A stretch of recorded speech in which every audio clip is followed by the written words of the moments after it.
Pandavapura ಪಟ್ಟಣದಲ್ಲಿರುವ French rock ಶತಮಾನ ಸರ್ಕಾರಿ ಶಾಲೆಯಲ್ಲಿ ತಹಸೀಲ್ದಾರ್ ಸಂತೋಷ್, ಶಿಕ್ಷಕ ಪಾಮನಂಜುಂಡಸ್ವಾಮಿ, ಮುಖ್ಯ ಶಿಕ್ಷಕ ಬಿ. ಶೆಟ್ಟಳ್ಳಿ ರಮೇಶ್ ನೇತೃತ್ವದಲ್ಲಿ ಮಕ್ಕಳಿಗೋಸ್ಕರ ಕಲರವ ಮಕ್ಕಳ ಬೇಸಿಗೆ ಶಿಬಿರ ನಡೆಯುತ್ತಿದೆ. ಕಲರವ ಬೇಸಿಗೆ ಶಿಬಿರದಲ್ಲಿ ಪಾಲ್ಗೊಂಡಿರುವ ನೂರಾರು ಮಕ್ಕಳಿಗೆ ತಹಸೀಲ್ದಾರ್ ಸಂತೋಷ್ ನೇತೃತ್ವದಲ್ಲಿ ಮಧ್ಯಾಹ್ನದ ಊಟ ಹಾಗೂ ಸಂಜೆ ಚಹಾ ವ್ಯವಸ್ಥೆಯನ್ನು ಉಚಿತವಾಗಿ ಮಾಡಲಾಗಿದೆ. ಶಿಗ್ಗಾವಿ ರಂಗಭೂಮಿ ಕಲಾವಿದರಾದ ಪ್ರಮೋದ್ ನೇತೃತ್ವದಲ್ಲಿ ಮಕ್ಕಳಿಗೆ ವಿಶೇಷ ನಾಟಕವೊಂದು ಕಲಿಸಿಕೊಡಲಾಗುತ್ತಿದೆ. ಖ್ಯಾತ ನೇತ್ರತಜ್ಞೆ ಡಾಕ್ಟರ್ ಮಣಿಕರ್ಣಿಕಾ ರವರಿಂದ ಮಕ್ಕಳಿಗೆ ಉಚಿತ ಕಣ್ಣಿನ ತಪಾಸಣೆ ನಡೆಸಿ ಆರೋಗ್ಯದ ಬಗ್ಗೆ ಮಾಹಿತಿ ಹಾಗೂ ಅರಿವು ಮೂಡಿಸಿ ಉಚಿತವಾಗಿ ನೋಟ್ಬುಕ್ ವಿತರಿಸಿದರು. ಕಲರವ ಮಕ್ಕಳ ಬೇಸಿಗೆ ಶಿಬಿರದಲ್ಲಿ ಪಾಲ್ಗೊಂಡಿರುವ ಮಕ್ಕಳು ಸಮಾರೋಪ ಸಮಾರಂಭದಲ್ಲಿ ಮಕ್ಕಳಿಂದಲೇ ನಾಟಕ ಪ್ರದರ್ಶನವಾಗಲಿದೆ.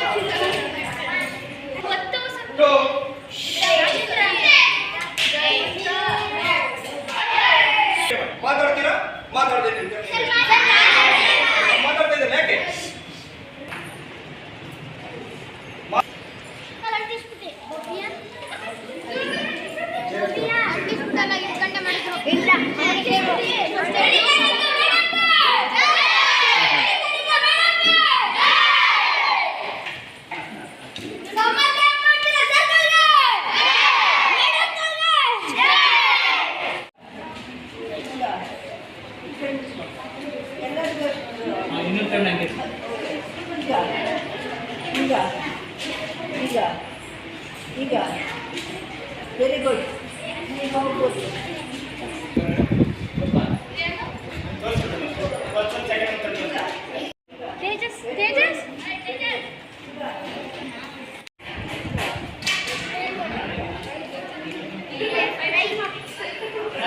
ಎಷ್ಟು ಲೈನ್ ಓದಿದ್ರು?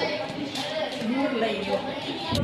ಎಡಗಣ್ಣಲ್ಲಿ ಹಗುರ ಮುಚ್ಕೋಬೇಕು, ಕಿವಿ ಮುಚ್ಕೋಬೇಕು.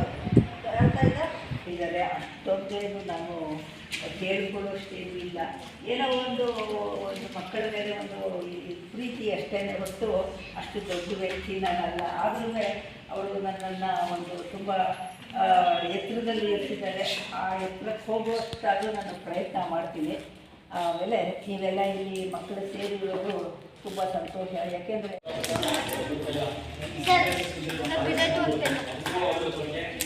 ನಿಜವಾಗ್ಲೂ ಅವರು ನಮಸ್ಕಾರ ಮಾಡಿ ದೊಡ್ಡ ನಮಸ್ಕಾರ. ಅಲ್ಲೇ ಮಕ್ಕಳು ಅಂತಿ ಈ ಶಿಬಿರ ನಮ್ಮ ಕನಸಲ್ಲಿ ಇರಲಿಲ್ಲ. ಇದು ತುಂಬ ವರ್ಷಗಳಲ್ಲಿ ಮಾಡ್ತಿದ್ವಿ, ಈ ಥರದ ಕನಸಿರಲಿಲ್ಲ. ಆತ ಕನಸನ್ನು ನಮ್ಮದು ಹುಚ್ಚು ನಡೆಸ್ಕೊಂಡು ನಮ್ಮ ಗುರುಗಡೆ ಆಗಿರ್ತಕ್ಕಂಥ ಪ್ರಮೋದ್ ಸಿಗಾವ್ ಸರ್ ಏನಾದ್ರು ಮಾಡಿ ಮಕ್ಕಳಿಗೆ ರಜಾವೇಳೆ ಒಂದು ಭಾಗ್ಯ ನನಗೆ ಸಿಕ್ಕಿದೆ. ಆ ಥರದ ಒಬ್ಬರು ವೈದ್ಯಾಧಿಕಾರಿಯಾಗಿ, ಅದರಲ್ಲೂ ಕಣ್ಣಿನ ವೈದ್ಯಾಧಿಕಾರಿಯಾಗಿ ಈ ರಾಜ್ಯದಲ್ಲಿ ಹಲವಾರು ಕಡೆ ಅವರ ಸೇವೆಯನ್ನು ಸಲ್ಲಿಸಿ ಅವರು ವೃತ್ತಿಯಲ್ಲಿ ನಿವೃತ್ತಿಯಾದರೂ ಒಂದು ದಿನವೂ ಅವರು ಮನೆಯಲ್ಲಿರಲ್ಲ. ಆಮೇಲೆ ಅವರು ಪಾದರಸದಂತೆ, ಈ ನಾವೆಲ್ಲ ಕೆಲವರು ವಯಸ್ಸಾಗೋಯ್ತು ನಾವು ಹೇಗೆ ಅಂತೀವಿ, ಆದರೆ ಮಕ್ಕಳ ನಮ್ಮ ಮುಂದೆ ಇರುವಂಥ ಅವರೊಂದು ಮಾಡೆಲ್, ಅವರು ಮಾದರಿ, ಅವರು ನಮಗೆ. ಎಡಗಣ್ಣು ನಾನು ಮುಚ್ಕೋಬೋದು, ಬಲಗಣ್ಣು ಬಲಗಣ್ಣು ಎಡಗಣ್ಣು ಅದು ಅಂಡರ್ಸ್ಟ್ಯಾಂಡ್. ಓದುತ್ತಾರೆ, ಓದಿದ್ರೆ ಓದ್ತಾರೆ